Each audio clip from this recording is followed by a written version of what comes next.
क्योंकि किसान के साथ वो गरीब आदमी जो आपके खेत में काम करता है उसका भी भविष्य किसान के साथ जुड़ा हुआ है।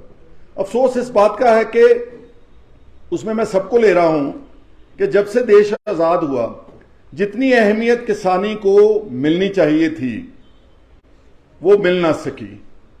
और जितना देश जब बनता है, जब देश चलता है, तो आप हर साल देखते कि बजटरी एलोकेशन होती है कि इतने लाख करोड़ का हमारा बजट है इस साल का। आप उसमें अगर गौर से देखेंगे तो एग्रीकल्चर कहीं पर भी नहीं है। 70% जो भारत है वो गांव में रहता है। 70%, 65-70% लोग ग्रामीण क्षेत्र से कनेक्टेड हैं, लेकिन जो उनके ये खेती के लिए उसको कैसे बढ़ाना है, कैसे उसको विश्व लेवल के ऊपर लेके जाना है, कैसे उसकी रिसर्च करनी है, कैसे उसकी मार्केटिंग करनी है, कैसे उसकी स्टोरेज करनी है, इसके लिए अगर आप भारत का बजट देखेंगे उसमें सिर्फ 2-3 पैसे एलोकेशन है। पंजाब सबसे अच्छी स्टेट है, अभी हमारा बजट था 1.5 लाख करोड़ का, उसमें बजटरी एलोकेशन 14,000 करोड़ रुपया, देखने में 9-10% है। अगर उसमें से आप ट्यूबवेल की जो बिजली मुफ्त जाती है उसकी सब्सिडी है, अगर हमारे बिजली बोर्ड को दे दे, हम वो निकाल दे 9,000 की, तो 5,000-4,000 करोड़ रुपए पंजाब जैसी स्टेट का किसानों का बजट एलोकेशन है। अब सारे देश में पिछले 75 साल में सब वर्गों ने तरक्की की है। Everybody has really grown economically. चाहे वो कोई दुकानदार था उसने और बड़े शोरूम बना लिए, कोई छोटा कारखानेदार था उसने बहुत बड़े इंडस्ट्री बना ली। जो हमारे एम्प्लॉयज हैं उनके लिए 7 पे कमीशन बैठे, ताकि जो इन्फ्लेशन हो रही है, महंगाई की दर हो रही है, उसके साथ साथ उनकी तनख्वाहें बढ़ती रहें, ताकि उनके बच्चे अच्छे जगह पढ़ सकें, वो अपना हेल्थ का टेक केयर ले सकें, वो अपनी जिंदगी अच्छी तरह बसर कर सकें।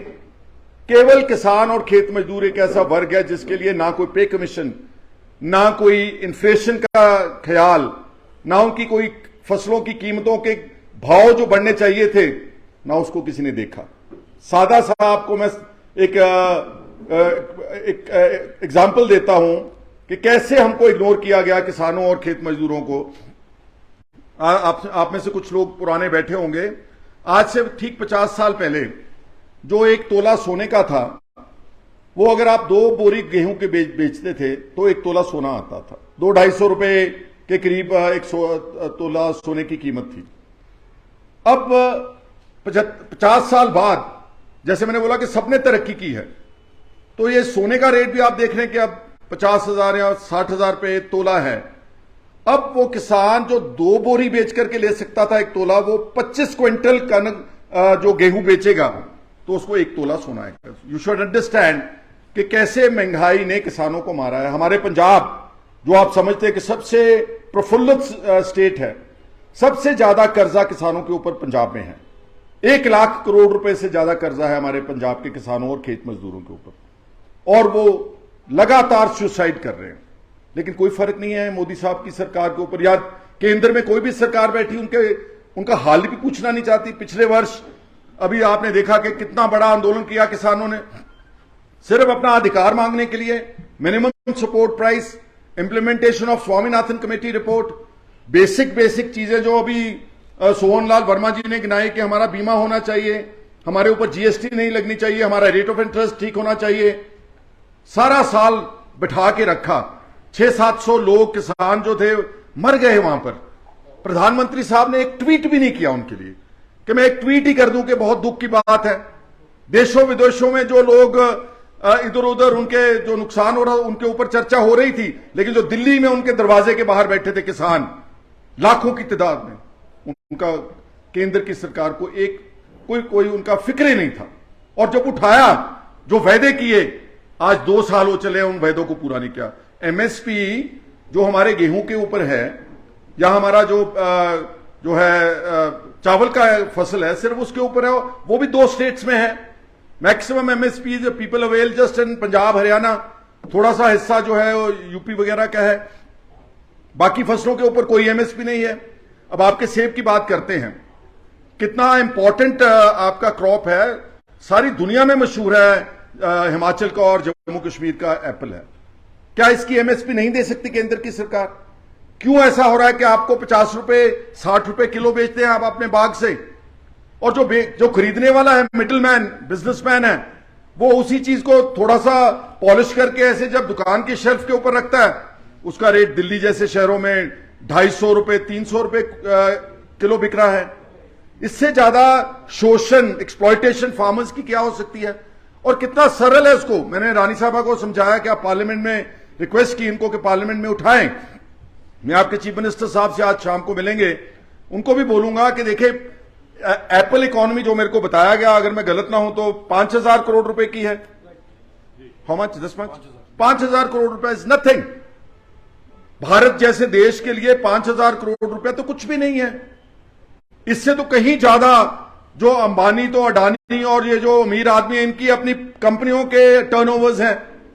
वो आपकी एक स्टेट के किसान हैं, अगर आप उनको कैश क्रेडिट लिमिट दें, जैसे हमारे को गेहूं खरीदने के लिए और चावल खरीदने के लिए 2.25 लाख करोड़ रुपए की कैश क्रेडिट लिमिट केंद्र की सरकार देती है पंजाब सरकार को कि खरीदो और हमको दे दो, फिर उसी को वो संभालते हैं। उसको आगे कहीं किसी और देश में बेचना है वो बेचते हैं, उसको कहीं पीडीएस में डालना है, पब्लिक डिस्ट्रीब्यूशन सिस्टम पे गरीबों को अनाज देना है, तो केंद्र की सरकार देती। तो क्या सेब को नहीं कर सकती? 5,000 करोड़ तो कुछ भी नहीं है। और आपको एक एमएसपी तय करें, फेयर प्राइस, 100 रुपया या 150 रुपया जो भी उसका फिक्स हो किलो का, वो सीधा किसान के जेब में जाए। वो जो मिडिलमैन है, वो एक व्यापारी है, उसकी जेब में क्यों जाए वो? और सारा सेब गवर्नमेंट ऑफ इंडिया खरीदे। एक आपकी चेन ऑफ कोल्ड स्टोरेजेस हो, हिमाचल में हो, नीचे हो, वो सारा सेब वहां कोल्ड स्टोरेजेस में स्टोर हो। जब उसकी सही टाइम है मार्केटिंग का, मार्केट में, वो गवर्नमेंट ऑफ इंडिया बेच सकती है। उनके पास क्या मैकेनिज्म नहीं है? इनके पास इफको है, इनके पास ऐसी कोऑपरेटिव बड़ी बड़े अदारे हैं देश के ऊपर, जहां पर अपनी सारी स्टेट्स को बांट करके दे दे कि हम आपको इतना एप्पल का क्रॉप दे रहे हैं, आप अपने अपनी स्टेट में कोऑपरेटिव सोसाइटीज के जरिए मार्केटिंग करें। लेकिन क्योंकि किसी को फिक्र नहीं है, और बीजेपी जो है, माफ करना, ये बेसिकली व्यापारियों की, ट्रेडर्स की खुद की पार्टी है। ये तो सारा फायदा जो किसान को होना चाहिए वो अपने व्यापारी और ट्रेडर्स और दुकानदार को देते हैं। ये आपको कैसे आगे लेकर गए? किसानों को ये फायदा कैसे देंगे? चाहे तो कर सकते हैं 5 मिनट में, लेकिन करेंगे नहीं, क्योंकि वो देखना चाहते हैं कि किसान जो है वो सिर्फ एक मांगने वाला कटोरा लेकर के आपके पीछे पीछे घूमे। और दुख की बात है कि हमारी देखिए संख्या कितनी है। अगर आप आज भी चेक करेंगे पार्लियामेंट में 545 मेंबर में से कम 400 किसानों के हमारे नेता लोग होंगे, लेकिन वहां जाकर के बोलते नहीं है, वहां जाकर के बात कर रहे हैं कॉर्पोरेट घरानों की। इससे ज्यादा दुख और अफसोस की क्या बात हो सकती है? अभी आपने बात की है रेट ऑफ इंटरेस्ट, टिक्का जी ने भी की, रविंदर ने और सोनलाल वर्मा जी ने। आप मेरे को बताएं कि जो रेट ऑफ इंटरेस्ट व्यापारियों को लगता है, इंडस्ट्रियलिस्ट को लगता है, क्या हम दे सकते हैं? आपके छोटे छोटे होल्डिंग्स हैं, थोड़े थोड़े बिगों के भाग हैं, क्या आप 11% 12% बैंक का रेट ऑफ इंटरेस्ट दे सकते हैं? नहीं दे सकते। और आपको लिमिट कितनी दी है? 3 लाख रुपए तक आपको सिर्फ वो जो सब्सिडाइज रेट ऑफ इंटरेस्ट है उसके आप ऊपर लेंगे तो रेट ऑफ इंटरेस्ट खत्म हो जाता। 3 लाख से भाई आजकल क्या होता है? 3 लाख से तो आप सही महीनों में कोई घर का छोटा सा एक रिपेयर भी नहीं कर सकते। 2 कमरे बनाएंगे तो 3 लाख रुपया खत्म हो जाएगा। रेट ऑफ इंटरेस्ट हमारे को कम चाहिए। ये सारी बातें जो आपसे मैं कर रहा हूं, आपके जो चार्टर में यहां पर हैं, इन्होंने पढ़ी हैं, ये सारी हम अपनी जो कांग्रेस का 2024 में एक बनेगा ना अपना मैनिफेस्टो, जो घोषणा पत्र बनेगा, I will try my best के जो इंपॉर्टेंट हर स्टेट के जो इश्यूज हैं उनको कांग्रेस के कमिटमेंट उनके मुंह से कहलवाएंगे कि हम हमारे केंद्र में सरकार बनेगी तो हम सेब की व्यवस्था और उसकी एमएसपी के बाद आपको लागू करके दिखाएंगे, तब हम आप पंजाब देश में वोट जो है मांगेंगे। जीएसटी लग रही है आपके ऊपर, आपकी जो पैकेजिंग का है सारा जो कार्टन्स लगते हैं, जीएसटी लगानी चाहिए आपको कमर्शियल प्रोडक्ट्स के ऊपर। जो लोग व्यापारी हैं, अमीर आदमी हैं, पैसे कमाते हैं होटल्स में, 5 स्टार्स में, 7 स्टार्स में, ऑटोमोबाइल इंडस्ट्री में, ये गरीब से तबका जो अपने पैकेजिंग कर रहा है उसके ऊपर भी आप 18% जीएसटी लगा रहे हो। तो इतनी बेइंसाफी हो रही है किसानों के साथ सारे देश में, लेकिन क्योंकि हम संगठित भी नहीं है अच्छी तरह से, और किसान कांग्रेस को जैसे इन्होंने रिक्वेस्ट की, मैंने अपनी पार्टी में भी रखा है, लेकिन कई बार हमारी पार्टी का भी सिस्टम इतना स्लो है कि फैसला लेते लेते लेते लेते ही समा निकाल देते हैं। मैंने उनको बोला कि आप इसको फ्रंटल ऑर्गेनाइजेशन बनाएं, ये आपकी महिला कांग्रेस और यूथ कांग्रेस से कम स्ट्रांग नहीं होगी। अगर किसानों को अपना सही मायनों में आप उनको रिकॉग्निशन देंगे, उनको रिकॉग्नाइज करेंगे, तो किसान तो बहुत बड़ी संख्या में कुछ भी कर सकता है। देख लिया आपने, उन्होंने चक्का जाम कर दिया दिल्ली का, लाखों किसानों ने। यह शक्ति है किसानों और खेत मजदूरों, और साल बैठे रहे। कोई है तंजीम देश में जो एक साल गर्मी सर्दी में सड़कों के ऊपर बैठ करके धरना दे सकती है? यह शक्ति किसानों और खेत मजदूरों की है। और मैं कहना चाहता हूं कि ये जो हम मांग रहे हैं, जो स्वामीनाथन कमेटी की रिपोर्ट की बात की, ये हम अपना अधिकार मांग रहे हैं, ये कोई खैरात थोड़ो है। आप लोग जो बैठे हैं, आपको कई बार ऐसा बोला जाता है कि आप लोग तो जी इनकम टैक्स नहीं देते। सुबह से लेकर रात तक जो भी आप चीज खरीदते हो, साबुन, तेल, घर की दाल, पेट्रोल, स्कूटर, ट्रैक्टर, टिलर, हर चीज के ऊपर तो आप जीएसटी और टैक्स दे रहे हैं। आप इस देश के उतने ही मालिक हैं जितना कोई बड़ा आदमी, अमीर आदमी इस देश का मालिक है। लेकिन हमारे को ऐसा लगता है कि हम चीज मांगने लगे तो शायद हमको लगता है कि हम सरकार कोई हमारे ऊपर एहसान करने जा रही है। मैं आपको बताना चाहता हूं कि जो विकसित मुल्क हैं, जो डेवलप्ड कंट्रीज है, पर्टिकुलरली यूरोप, सारा ऑस्ट्रेलियन कॉन्टिनेंट और सारा नॉर्थ अमेरिका, ये खेती को सस्टेन करने के लिए बहुत ज्यादा मदद करते हैं। वहां पर डीजल, अगर उदाहरण कर रहा हूं, दे रहा हूं कि अगर 100 रुपए लीटर है तो वो 50% सब्सिडाइज करते हैं। डीजल का रंग बदल के देते हैं किसानों को, नीला रंग का डीजल बना करके बोलते हैं कि किसानों को आप सिर्फ इतने रेट के ऊपर देंगे। हर चीज में, मशीनरी में उनको छूट है। उनकी फसल, अगर कैलिफोर्निया जैसी स्टेट में ये लॉ है कि अगर उस एक साल कोई फसल ज्यादा, जैसे उनको मान लो कि उनकी जो गेहूं की क्रॉप बहुत ज्यादा सरप्लस हो गई, वो किसानों को बोलते हैं कि आप अपनी धरती को रेस्ट दें, कुछ ना बीजें, हम आपको इतने $1000 प्रति एकड़ आपको सब्सिडी देंगे। ऐसा ही ऑस्ट्रेलिया में है, ऐसा ही सारे यूरोप में है। हर चीज के ऊपर मदद, उनके बच्चों के पढ़ाई के लिए मदद, उनके परिवार की हेल्थ केयर के लिए मदद, उनको 100% क्रॉप इंश्योरेंस। खराब हो गया बाग, कोई बर्फ पड़ गई ज्यादा या कुछ ऐसा हो गया, गड्ढे वगैरह पड़ गए, जितना भी लॉस है, अगर फर्ज करो 50,000 रुपए कुछ बिगे का या कितना खराब हुआ, वो 100% उसको क्रॉप इंश्योरेंस मिलती है। यहां पर कहने के लिए है, लेकिन कोई बोल रहा था मेरे को कि कितना देते, 300 रुपया प्रति बीघा देते। को 300 रुपया, इससे ज्यादा बड़ा मजाक क्या हो सकता है? इसलिए हम सबको भी संगठित होकर के अपना अधिकार लेना पड़ेगा। इस देश में कोई देता नहीं है। जो आप अगर ऐसे हाथ रखेंगे वो आपको नहीं मिलेगा।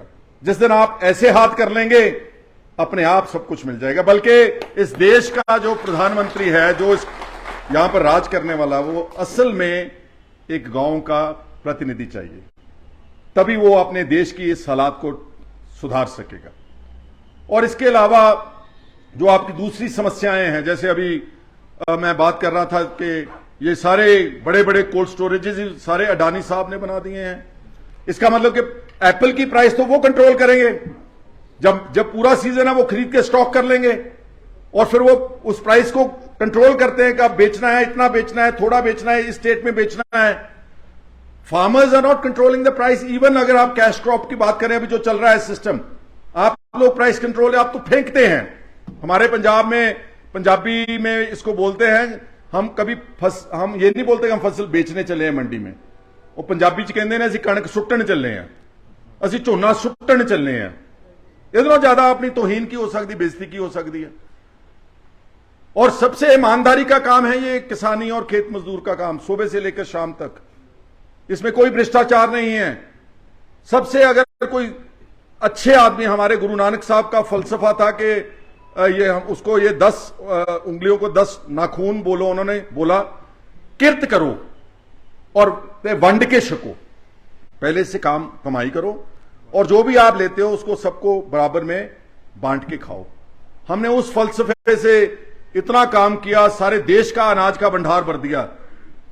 सारा देश तो सो रहा है चैन से, शहरों में जो लोग बैठे हैं एसी छोड़ के, लेकिन पंजाब और देश का किसान अब नीचे सोता है, कर्जई हो चुका है, बच्चे उसके पढ़ नहीं सकते, इलाज वो करा नहीं सकता। तो कैसी व्यवस्था हुई है? क्या इसमें इस डेमोक्रेसी से, इस तरह की जो आप बोल रहे कि जमहूरियत है, इसमें आम आदमी को क्या मिला है? और बीजेपी अनफॉर्चुनेटली बातें तो बहुत बड़ी बड़ी करते, जैसे रानी साहबा ने अंदर बोला कि आपने 2 करोड़ रुपए जॉब्स देने थे, 2 करोड़ जॉब्स देने थे नौजवानों को। अगर 9 साल की बात कर लें तो 18 करोड़ जॉब्स बन गए। कहां हैं जॉब्स आपके? जॉब्स तो सारे ले गए आपके अमीर आदमी, आपके जो दोस्त हैं अडानी अंबानी जैसे बड़े बड़े टेंडर्स जो उनको टेलर मेड करके दे देते हैं हजारों करोड़ों रुपए के। सारा काम मतलब ये कॉर्पोरेट के हाथ में, छोटा दुकानदार भी मार दिया इन्होंने। आप देखे जाकर के जो बड़े बड़े मॉल्स बने हैं, मेरा ख्याल एक जो सुई से लेकर के जहाज तक तो ये काम सारा बना रहे हैं। पेट्रोलियम प्रोडक्ट्स में इनका काम है, रेलवेज इनको प्राइवेटाइज कर दिया है। आने वाले समय में मेरे को तो लगता है जैसे चल रहे हैं कि फौज को भी प्राइवेटाइज कर देंगे कि आप अडानी साहब की फौज बन जाओ। क्या ऐसे देश चल सकेगा? क्या इस तरह से देश अपना आगे जाएगा? ठीक है, आप ये बोल रहे हैं कि देश ने तरक्की कुछ तो करना है, सड़कें बननी है, बिल्डिंग्स बननी है, मॉल बनने, लेकिन ज्यादा तरक्की शहरों के ऊपर केंद्रित है। ग्रामीण इलाके में वो तरक्की हमको नजर नहीं आ रही। और सबसे बड़ी बात कि इस देश को जो हमारा नारा था पुराना, जय जवान जय किसान, जब कोई देश को खतरा होता है, चाहे चीन से है, चाहे कारगिल में है, चाहे हमारे पाकिस्तान जो नेबरिंग कंट्री है, तो वहां पर कौन देश की सीमाओं के ऊपर रक्षा करता है? आप लोगों के बच्चे हैं सारे, किसानों के, खेत मजदूरों के। बताएं मेरे को किस बीजेपी के बच्चे ने जान दी है वहां पर? जो हमारे पंजाब में ताबूत आते हैं, लाशें आती हैं जब मरते हैं। अभी हमारे यहां पर चीन के साथ झगड़ा हुआ तो पता नहीं शायद 25 लोग मरे तो 20 से पंजाब से थे। वो कौन है लोग? किसी दुकानदार के बच्चे ने वहां पर फौज में भर्ती होकर के ऊपर अपनी जान गंवाई है? किसी व्यापारी ने, किसी अमीर आदमी ने, किसी कारखानेदार ने अपने बच्चे को फौज में भेजा है? सो काम सारा देश का, उसकी रक्षा से लेकर के उसको खाने पिलाने के को लेकर के काम सारा जो है वो किसान करे, खेत मजदूर करे, गरीब आदमी करे, गांव में रहता लोग आदमी करे। और फायदा जो है, शोहरत जो है, कमाई जो है, वो उंगलियों के ऊपर चंद आदमी जो इन लोगों के दोस्त बने हुए हैं। इसलिए जो ऑपोजिशन यूनाइट हो रही है, अगली मीटिंग यहां पर शिमले में होगी जुलाई के महीने में, सारी ऑपोजिशन को इकट्ठे होना चाहिए। इकट्ठे होकर के जो इस देश में इस वक्त धर्म और जात पात की राजनीति से कुछ नहीं है। हम सब पहले इंसान पैदा होते हैं, उसके बाद हम अपने आप को बांटते हैं इधर उधर। भगवान हमको इंसान पैदा करता है। और बीजेपी ने जितनी नफरत की भावना से इस देश को चलाया है, जैसे चुन चुन करके लोगों को टारगेट बना करके मारा गया है। तभी राहुल गांधी ने यह भारत जोड़ो यात्रा निकाली, 3500 किलोमीटर चले, भारत को एक जोड़ने का संदेश दिया। और आप देख रहे हैं कि उसका इफेक्ट अब नजर आ रहा है आपको। सारी ऑपोजिशन, सारा देश इकट्ठा होकर के 24 में चाहता है कि बीजेपी को उखाड़ करके फेंकना है और एक सही सरकार जो है देश में लोगों की, किसानों की, खेत मजदूरों की, गरीबों की सरकार 2024 में हम बनाने का प्रयास कर रहे हैं। इस तरफ कांग्रेस पार्टी हमारे को लेकर चल रही है। तो मैं ज्यादा समय ना लेता हुआ, क्योंकि रानी साहबा ने भी बोलना है, आप भी दूर से आए हैं, हम लेट हो गए क्योंकि मैंने तो इतनी ट्रैफिक अभी देखी नहीं थी। मैं तो आता तो रहता हूं मैं, लेकिन जब मैं पढ़ता था तो ये तो जंगल था ही नहीं। हमारा जो बिशप कॉटन स्कूल है ये बिल्कुल 100% ग्रीन था। इतना अच्छे, इतने ज्यादा ग्रीनरी थी कि रात को जब सोते थे तो दरख्तों की हवा की आवाज, उसका एक अलग ही नशा था। लेकिन अब मैं देखता हूं कि वो सारा छोटा शिमला, खलीनी वगैरह का एरिया, वो नीचे तक सारा टोटल कंक्रीट जंगल बन गया है। ये फर्क पड़ा है इतने सालों में यहां पर। तो हम क्योंकि इन्होंने भी आपने दूर दूर से आए हैं, हिमाचल को ट्रैवल करने में बहुत टाइम लगता है। हम प्लेन्स में तो आपसे आधे से आधे टाइम में हम ट्रैवल करते हो, तो इतनी ट्रैफिक मिली मेरे को नीचे से चंडीगढ़ से लेकर, मेरे को तो कल रात ही आ जाना चाहिए था, तभी मैं लेट हुआ। Normally I don't get late, तो लेट आने के लिए भी मैं माफी मांगता हूं और आपको बधाई देता हूं, अपने सोनलाल वर्मा जी को और आप सब जो आप हमारे सामने बैठे हैं। मेरी एक ही रिक्वेस्ट है कि कोई भी संगठन है ना, वो मेरिट बेस्ड होना चाहिए। अगर आप अपने चहेतों को सिफारिश से चिट्ठियों देकर के गलत आदमी बना देंगे, तो जब आपको संघर्ष करने की जरूरत पड़ेगी, आप देखेंगे पीछे कोई नहीं खड़ा होगा। अच्छे आदमियों को, जो जेन्युइन किसान हैं, जो डिजर्विंग पीपल हैं, आप उनको किसान कांग्रेस में भर्ती करें। और मैं मैडम को भी बेनती करूंगा कि आप भी किसान कांग्रेस में से जो अच्छे लग रहे हैं आपको कि ये इफेक्टिव लोग हैं, इनको आप आने वाले समय में पीसीसी में जगह दें, गवर्नमेंट में जगह दें, ताकि इन लोगों को भी महसूस हो कि कांग्रेस पार्टी ने हमारे इस किसानी को रिकग्नाइज किया है। तो मैं आप सबको धन्यवाद करता हुआ अपनी बात यहीं समाप्त करता हूं।